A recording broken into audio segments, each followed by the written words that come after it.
It worked out for the best that Johnny was too shy to immediately whisk me away after his performance at the Galaxy, since I'd completely forgotten I had a date with Art that night. He'd been such a drag at studio that I'd almost broken up with him on the drive home, but I didn't, because he had money and was always willing to spend it on me. I know you wouldn't judge me for that yawn, but my mother certainly did.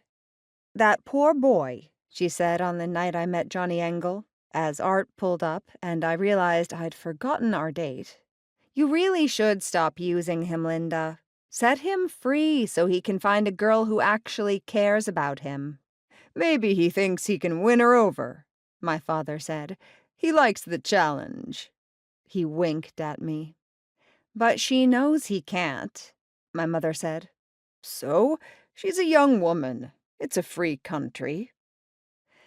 Perhaps I should interject a bit of backstory concerning how it was that I was 26 years old and living under my parents' roof. During my lean years in the village post-college, I was often short on rent. I frequently hit my father up for money. He was more than happy to help. And it's not like my parents couldn't afford it. They were people of simple tastes, whose idea of a vacation was a weekend in a Poconos motor lodge, and they rarely did even that. Their bank account was fat with money from my father's well-paid factory job. Daddy and I had a spoken pact not to let my mother know about the little bit of help he gave me, but the wretched woman eventually figured it out, and that was what led to the teaching job, the forced move back to Jersey. To add insult to injury, my mother insisted I live at home at first, until I could pay back the money I owed them. Owed them? I was their child. Had I asked to be brought into the world? The way I saw it, they owed me. Still, I'd settled an approximation of my debt by the end of my first year of teaching. But by then, I'd discovered that my parents' home made a great crash pad.